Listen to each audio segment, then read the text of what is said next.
क्या आपने कभी अपने मन को बगावत करते देखा है? जब आप शांत रहना चाहते हैं तो वही मन हजारों विचारों की आंधी ले आता है। जब आप ध्यान केंद्रित करना चाहते हैं तभी वे आपको भटकाने लगता है। मानो जैसे कोई बच्चा शरारत कर रहा हो, लेकिन यह बच्चा आपके जीवन की दिशा तय कर रहा है। बुद्ध ने कहा था, मन सब कुछ है, जो तुम सोचते हो वही बन जाते हो। लेकिन अगर यह मन ही तुम्हारे नियंत्रण में नहीं है तो तुम किसके नियंत्रण में हो? इस वीडियो में हम जानेंगे मन को काबू में करने की 5 शक्तिशाली विधियां। ऐसी विधियां जो प्राचीन योग, स्टोइक फिलॉसफी, बौद्ध ध्यान और आधुनिक मनोविज्ञान से ली गई हैं। यह सिर्फ जानकारी नहीं होगी, यह आत्म अनुशासन की शुरुआत होगी। हमारा मन और हमारी सांसें एक दूसरे से जुड़ी हुई हैं। जब मन बेचैन होता है तो सांसें तेज हो जाती हैं, और जब हम गहरी सांस लेते हैं तो मन अपने आप शांत होने लगता है। इसलिए सबसे पहली और सबसे शक्तिशाली विधि है सांसों की चेतना। हर दिन केवल 10 मिनट अपनी सांसों को महसूस करो। कोई तकनीक नहीं, कोई जटिल ध्यान नहीं, सिर्फ बैठो और सांस के आने जाने को महसूस करो। अगर मन भटके तो कोई बात नहीं, उसे वापस लाओ। यही अभ्यास है। शुरुआत में यह बहुत साधारण लग सकता है, लेकिन इसी साधारणता में असाधारण शक्ति छिपी है। क्योंकि जब आप अपनी सांस पर ध्यान केंद्रित करते हैं तो आप वर्तमान क्षण में आ जाते हैं। आप अतीत की चिंता और भविष्य की कल्पनाओं से बाहर निकलते हैं, और यही वर्तमान क्षण वह जगह है जहां मन को काबू किया जा सकता है। श्वास पर ध्यान देना सिर्फ ध्यान का अभ्यास नहीं है, यह अपने अस्तित्व से जुड़ने का माध्यम है। हर बार जब आप गहराई से सांस लेते हैं, आप अपने भीतर के तूफानों को शांति में बदलते हैं। प्राचीन भारत के ऋषि हों या आज के न्यूरो साइंटिस्ट, सब मानते हैं कि श्वास पर नियंत्रण मन पर नियंत्रण लाने का सबसे पहला, सबसे सरल और सबसे सटीक तरीका है। तो अगली बार जब आपका मन दौड़ने लगे, बस एक काम कीजिए, धीरे से आंखें बंद कीजिए और सांसों को सुनिए।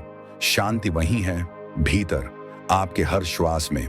दूसरी विधि, विचारों को देखना बिना प्रतिक्रिया दिए।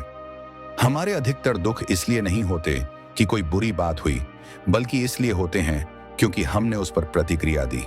मन में जो विचार आते हैं, हम तुरंत उन्हें पकड़ लेते हैं। हम उन्हें सच मान लेते हैं, अपनी पहचान बना लेते हैं। लेकिन एक साधक, एक जागरूक व्यक्ति सिर्फ उन्हें देखता है। वह जानता है कि विचार आ रहे हैं, जा रहे हैं, और मैं उनसे अलग हूं। एक साधारण अभ्यास करें। दिन में कुछ मिनट अपने मन में उठते विचारों को जैसे कोई बाहर से देख रहा हो वैसे देखिए। सोचिए, अभी एक चिंता आ रही है। अच्छा, ये डर है, ये कल्पना है। इन्हें नाम दीजिए, पहचानिए, पर खुद को उनसे जोड़िए मत। शुरुआत में यह अजीब लगेगा, पर धीरे धीरे आपको यह एहसास होगा कि आप विचार नहीं हैं। आप तो वो चेतना हैं जो विचारों को देख रही है। जब आप विचारों को बाहर से देखने लगते हैं तो धीरे धीरे वे आप पर हावी होना बंद कर देते हैं। आपका रिएक्शन कम हो जाता है और प्रतिक्रिया की जगह जागरूकता आ जाती है। यही वह जागरूकता है जो बुद्ध को बुद्ध बनाती है। जिस दिन आप अपने विचारों को पकड़ने के बजाय देखने लगते हैं, उसी दिन से मन का असली नियंत्रण शुरू होता है। मन को दबाने की जरूरत नहीं है, उसे बस पहचानने की जरूरत है। हर विचार एक बादल की तरह आता है और फिर चला जाता है। आप आकाश हैं, शुद्ध, शांत, अपरिवर्तनीय। तीसरी विधि, इंद्रियों का अनुशासन। हमारा मन वहीं जाता है जहां हमारी इंद्रियां जाती हैं। अगर आंखें, कान, जुबान और स्पर्श हमेशा उत्तेजना में डूबे हों तो मन कैसे शांत रह सकता है? आज का इंसान दिन भर मोबाइल स्क्रीन देखता है, इंस्टाग्राम पर स्क्रॉल करता है, नेगेटिव न्यूज पढ़ता है और बिना सोच समझ के कंटेंट खा रहा है। ये सब आपके मन के भीतर जहर की तरह जमा हो जाता है। जिस प्रकार गंदा भोजन शरीर को बीमार करता है, वैसे ही गंदा अनुभव मन को अशांत करता है। जो व्यक्ति अपने इंद्रियों पर नियंत्रण नहीं रख सकता, वो अपने जीवन की दिशा नहीं तय कर सकता।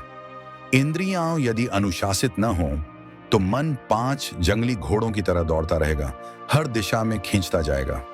इसीलिए हर दिन एक नियम बनाइए। सुबह 1 घंटा मोबाइल, दिन में एक समय पूर्ण मौन, सप्ताह में 1 दिन डिजिटल डिटॉक्स। भोजन, बातचीत और मनोरंजन में गुणवत्ता लाइए। एकाग्रता और शांति स्वतः आने लगती है जब आपकी इंद्रियां संयमित होती हैं। इंद्रियों को नियंत्रित करना मन को साधने की पहली सीढ़ी है। बुद्ध ने भी कहा था, जो अपनी आंखों और जुबान पर संयम नहीं रख सकता, वो ध्यान नहीं कर सकता। संयम कोई दमन नहीं है, यह आपकी ऊर्जा को सही दिशा देने का नाम है। और जिस दिन आपकी इंद्रियां आपके अधीन हो जाएंगी, उस दिन मन भी झुक जाएगा। चौथी विधि, अपने मन को लक्ष्य से जोड़ना। मन सबसे ज्यादा भटकता है तब जब उसके पास कोई स्पष्ट उद्देश्य नहीं होता। जिस मन को दिशा नहीं मिली, वो हर बाहरी आकर्षण के पीछे भागता है। जैसे बहती नदी को अगर किनारे ना मिले तो वह कीचड़ बन जाती है, वैसे ही उद्देश्यहीन मन आलस्य, भ्रम और तनाव से भर जाता है। हर सुबह खुद से एक प्रश्न पूछो, मैं आज क्या उद्देश्य लेकर जी रहा हूं? यह उद्देश्य छोटा हो सकता है, जैसे आज सिर्फ एक अच्छा काम करना, या बड़ा हो सकता है, जैसे आत्म विकास की दिशा में एक कदम बढ़ाना। लक्ष्य का अर्थ सिर्फ पैसा, नौकरी या सफलता नहीं है, बल्कि उस दिशा की बात है जिसमें आपकी आत्मा तृप्त हो। जब मन को एक मिशन मिल जाता है तो वह भटकाव छोड़कर केंद्रित होता है। एक साफ और सच्चा उद्देश्य आपके मन को व्यर्थ की सोचों से मुक्त करता है, का असर कम होने लगता है। अपने सपनों, अपनी सेवा, अपने आत्म विकास को इतना बड़ा बनाओ कि तुम्हारा मन भी उस दिशा से डिग न सके।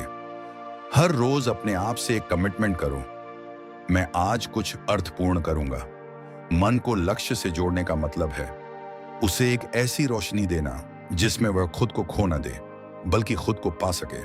पांचवी विधि, मौन और एकांत का अभ्यास। आज की दुनिया शोर से भरी है, बाहरी भी और अंदरूनी भी।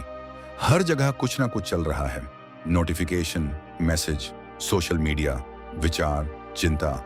लेकिन कभी कभी हमें कुछ ना करने की कला सीखनी चाहिए।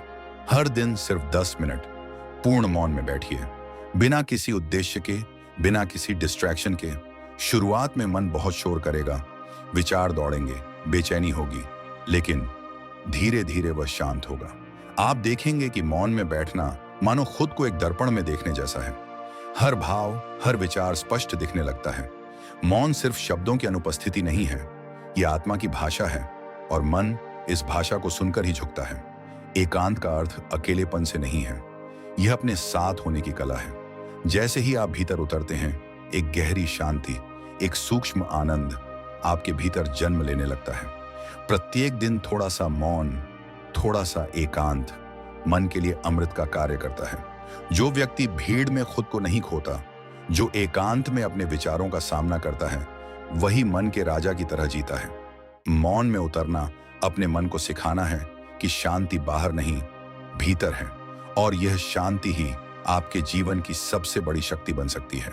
इन पांचों विधियों को एक एक कर अपनाइए।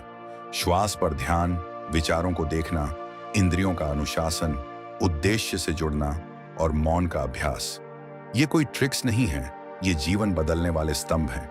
हर दिन एक एक विधि को अपने जीवन में उतारिए। मन भटकेगा, पर आप उसे फिर से बुला सकते हैं। हर बार और फिर आप उसे प्रशिक्षित कर लेंगे, जैसे एक साधक, जैसे एक योद्धा जो बाहर की लड़ाई नहीं, अंदर की लड़ाई जीत चुका हो। याद रखिए, मन जीते जग जीते, और जो मन को जीत ले वह जीवन को एक कला। जब आपको पता होता है कि मैं किस दिशा में जा रहा हूं, तो डिस्ट्रैक्शंस